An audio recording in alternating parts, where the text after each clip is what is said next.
So it was a fascinating headline to me, not only because of what was spoken, but also because of what Jude Law implied. Essentially, he's saying, hey, you know that company out there making that movie? Yeah, they're pretty much telling us walk lockstep or else. So hey there to all you wonderful folks. I hope you had a fantastic weekend, because today, you and I, we are returning once again to that wonderful world of Johnny Depp coverage.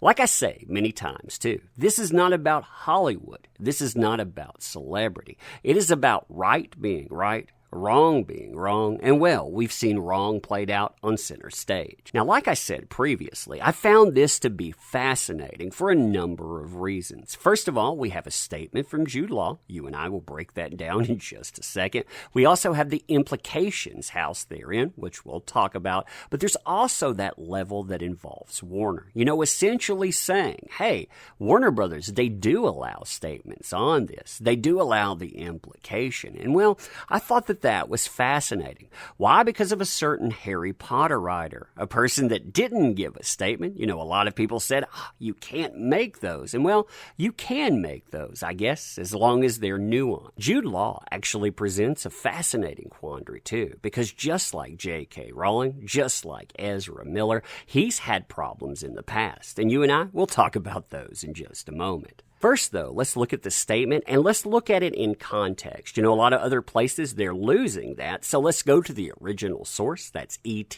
Online. And it pops up in this article. Jude Law talks The Nest and Johnny Depp's Fantastic Beast role being recast. Exclusive. Quote, the show must go on. Following Johnny Depp's announcement that he'd been asked to resign from the Fantastic Beasts franchise, former co-star Jude Law spoke to ET about Depp's departure and the news that the role of Grindelwald would be recast. Quote, here's his statement here. It's an enormous film, and there are many layers to it. It's probably one of the biggest productions I've ever worked on. That's a weird statement, by the way, too, considering some of the roles he's been on, but okay. And in a situation like this, you defer to the studio. That's all you can do, because you have to turn up and play your part. Now that I thought was very interesting here, because he's essentially saying, hey, if I got a problem with this, well, I can't really have a problem with this, can I? Now let's read this last part here before we move on to the other portions, because I want you to again look at that implication. And in a situation like this, you defer to the studio. Why do you defer to the studio? Because that is all you can do. Why is that? Because you have to turn up and play your part. Essentially, if you want to have a job here, you defer to the studio. Again, there's an implication housed in there that Jude Law probably wants to say a little bit more, but I feel like his proverbial hands are tied. Now, then he adds this to his statement, and there's been a lot of conjecture on what exactly this means, but I'll tell you what I think in just a moment. So it was unusual for me because, in fact, on this particular role, Law added, Johnny had actually only done a day's filming, I think, on his own. Now, what struck me about this was that he called this unusual. And again, when you link all of it together, I think that he's talking about the studio reaction.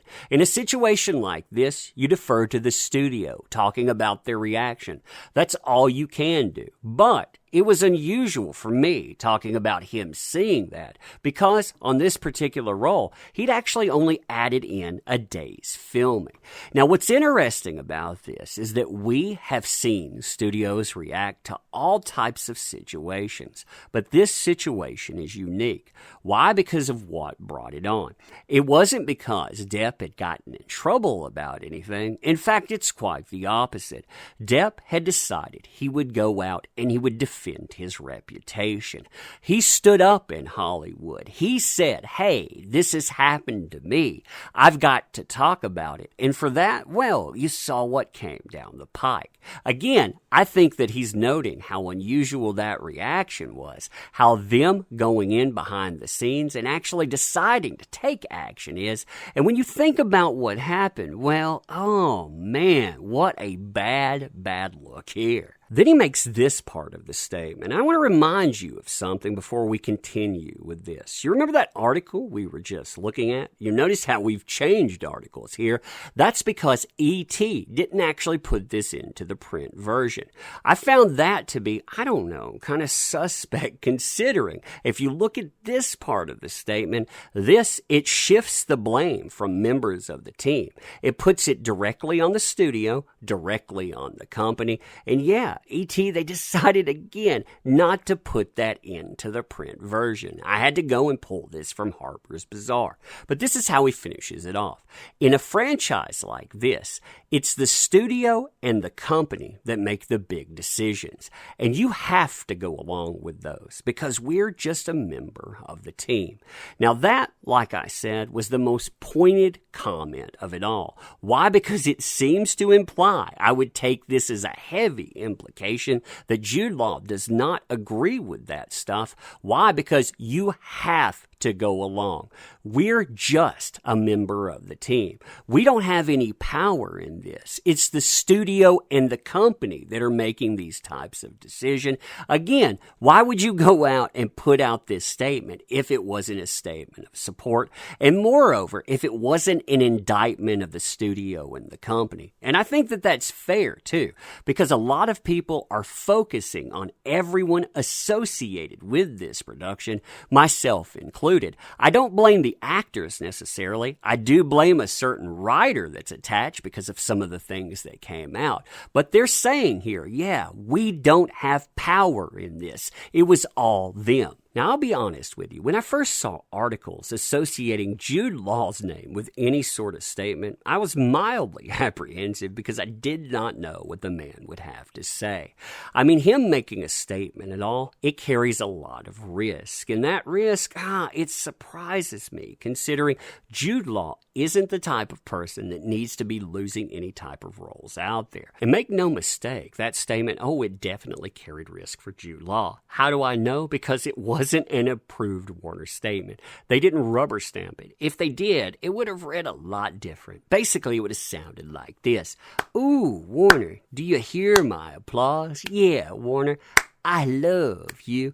And you know what? I'm willing to love your little dog too. Just don't let them get near me because I know what they do to people's lives. Instead of taking that path, though, he decides to go a different way. And bravo to him for doing so. He talks about the unorthodox decision. He even uses the word unusual. And he says, hey, they make the big decision. He implies in that if it were up to me, that if we're up to cast members, well, you read that part there. And bravo, again, for going a little off script and actually giving you some idea about how this might actually be seen by people that are connected to it. Jude Law, too. He knows how this stuff is. He didn't take the same path getting there, but because of certain indiscretions, his life, his career was almost excised from Hollywood. So yeah, he knows. He stood alone in that stuff too, or almost alone. And when you look at that, well, why would you want anyone else to go through that? Anyway, let me know what you think about this because I think that this is far, far from over. I mean, we've had a company out there that has pushed this back to 2022, hoping that everyone will forget, but I get the feeling that it's just getting started. Remember AT&T too, the parent company involved in all of this. They have $152 billion. That's billion with a B in debt. They can't have this type of issue. So they're hoping that recasting and everything else, that'll basically solve this issue. Like I said, it's interesting considering all of that. The Jude Law made a statement whatsoever. But anyway, let me know what you think. Let me say too, thank you for being here. Thank you for showing up. You empower endeavors. A lot of people out there forgot that lesson. And hey, woe be it unto them. Let me also say, if you want to help out the channel, there are links in the description, including PayPal, Patreon, and memberships, plus our comic book. Ooh, that comic book. You will love it. You will love it forever. But anyway, thank you. Appreciate you, and I hope you're doing well. Thank you.